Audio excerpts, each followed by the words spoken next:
ही आहे गोल गोलू। गोल गोलूअ खे खाइण पीअण जो ॾाढो शौक़ हूंदो आहे।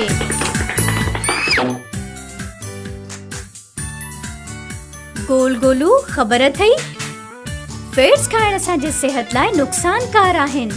समझी छो नथो? तोखे मुतवाज़िन ग़िज़ा खाइण घुर्जे।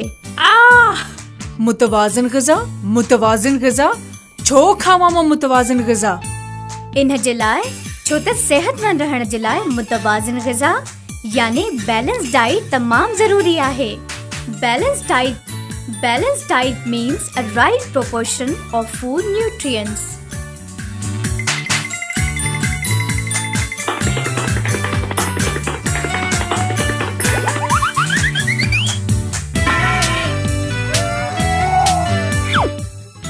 बैलेंस डाइट जो मतलब आहे अहिड़ी ग़िज़ा जंहिंमें तमाम फूड न्यूट्रिएंट्स मुनासिब मिक़दार में मौजूद हुजनि। हर शइ बग़ैर हिसाब जे खाइण जे करे अक्सर असांखे तमाम ज़रूरी फूड न्यूट्रिएंट्स मुनासिब मिक़दार में नाहिनि मिली सघंदा। इन सां तुंहिंजी सिहत ख़राब थियण जो ख़तरो आहे। जॾहिं त तोखे खाधो फूड पिरामिड्स जे हिसाब सां खाइण घुर्जे। हिक ॾींहं में 6 खां 11 दफ़ा ग्रेन जहिड़ोकि ब्रेड, सीरियल, राइस ऐं पास्ता वग़ैरह खाइण घुर्जे। हिन में मुनासिब मिक़दार में कार्बोहाइड्रेट हूंदा आहिनि ऐं हिक ॾींहं में 3 खां 4 भाॼियूं खाइण घुर्जनि जहिड़ोकि carrot, onion, brinjal, cauliflower, lady finger ऐं पोटैटो वग़ैरह खाइण घुर्जनि। जॾहिं त 2 खां 4 दफ़ा फ्रूट यानी banana, strawberry, Apple, cherry and grapes वग़ैरह खाइण घुर्जनि। हिन मां ज़रूरी विटामिन हासिल कया वेंदा आहिनि। सूफ़ हेल्दी रहण में गोल गोलूअ जी कहिड़ी तरह मदद कंदो? छा गोल गोलूअ खे रोज़ सूफ़ खाइण घुर्जे? How will apple help goal Golu in staying healthy? Should he eat an apple a day? खाई छॾियो सूफ़?